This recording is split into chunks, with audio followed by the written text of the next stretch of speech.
So as we just heard, the joint military exercise between South Korea and the United States has now kicked off. For more on this, we're joined by Professor Park Won-gon, Professor of North Korea Studies at Ewha Womans University. Professor Park, thanks for joining us this morning. Thank you for having me. So half of the drills have been postponed to next month, but North Korea is continuing to take a hardline stance against Seoul and Washington. How might the North respond to these joint drills, and what measures should South Korea take to improve inter-Korean relations? Well, first of all, we really needed to understand exactly what North Korea's current strategy is. Back in December 2019, North Korea announced what's known as the frontal breakthrough line in Korea. We said 정면 돌파전 during its fifth plenary meeting of the 7th Central Committee. Basically, they made it clear that they see South Korea as hostile state and wouldn't engage in any meaningful contact at all.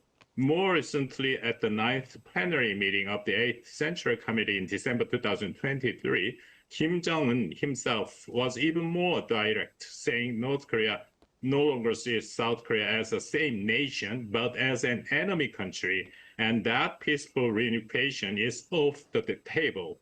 After that, North Korea blew up the both Donghae-Kaesong Road last year, and trying to erase any sense of kinship with South Korea.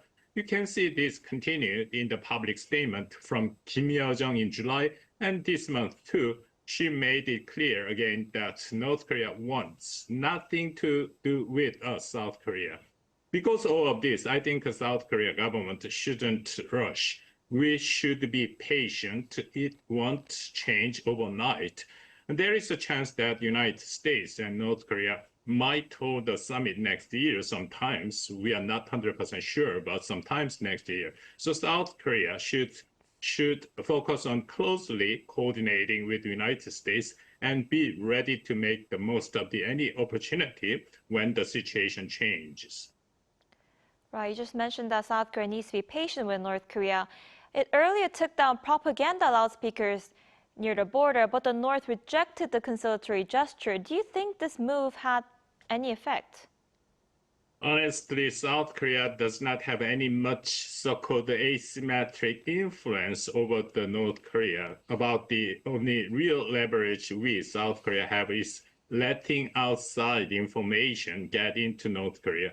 But ever since this government came in, we've basically stopped sending information to the North, even shutting down the National Intelligence Service's broadcast, which had run for 52 years.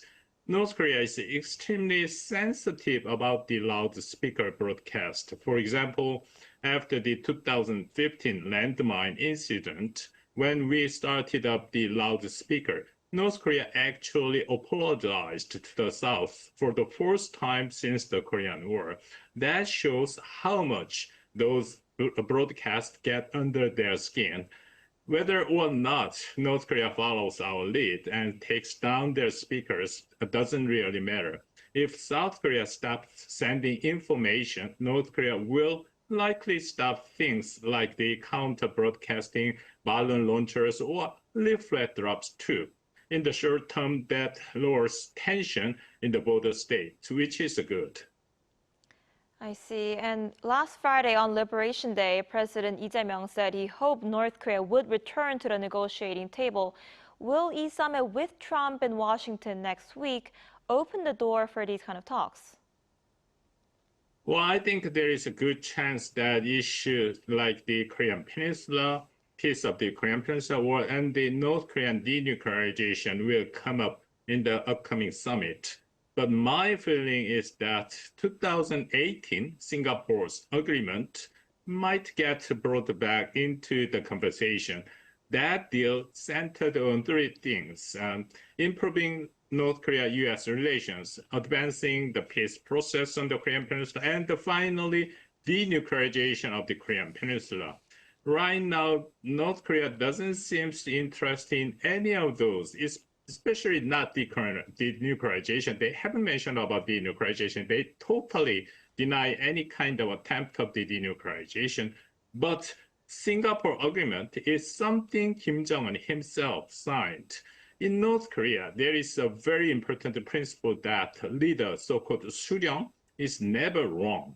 So Kim cannot easily just walk away from the something he put in his signature on, and we've never really seen them publicly reject the Singapore deal.